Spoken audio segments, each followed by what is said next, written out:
This is Yusuf at JohnTheHutDweller, and I want to say that James at Pandora's Box is absolutely 100% correct about just war. Um,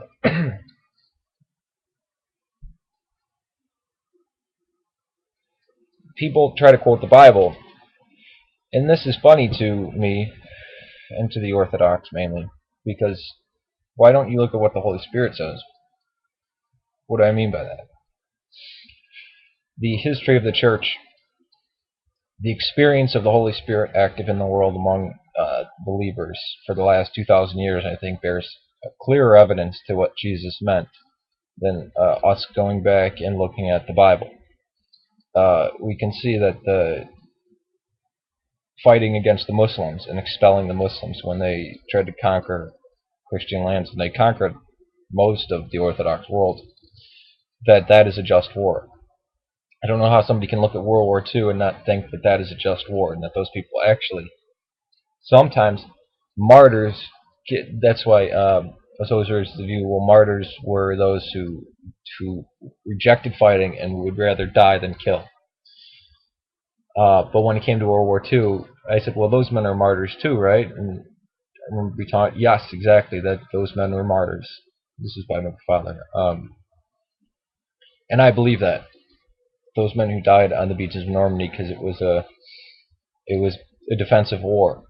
It's not like the Muslims where they just go and attack and kill. It was actually a defensive war, and we had rules, and we rebuilt the societies afterwards, trying to stop a horrible evil. I would have no problem picking up a gun and fighting on the side of the Viet Cong against the Khmer Rouge. I think that was a just war, that the Vietnamese pushed Pol Pot and Khmer Rouge out of power in Cambodia. That was a good thing.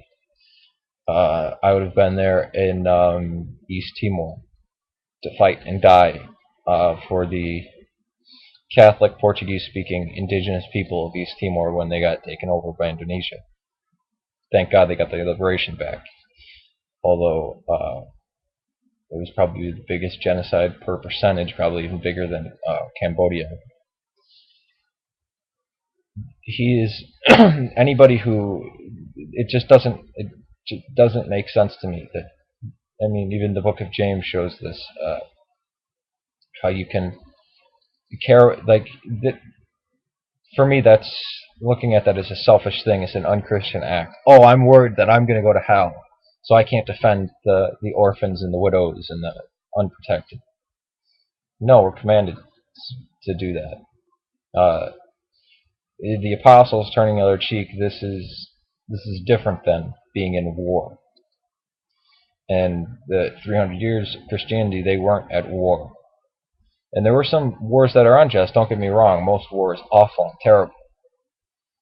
But there were soldiers like St. Moritz, who actually probably was a black African, maybe even a Berber, who fought among the legions, but said, no, I will not reject Christ. They actually were executing the Christians for being atheists, not for being Christian, for being atheists,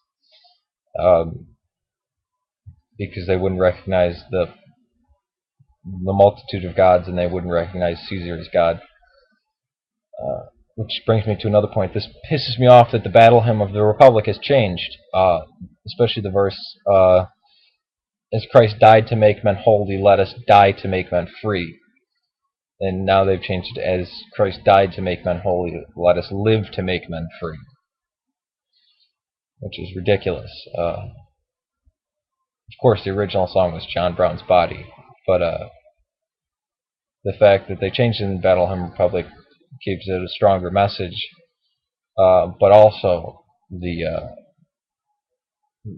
changing it, let us live to make men, that's silly.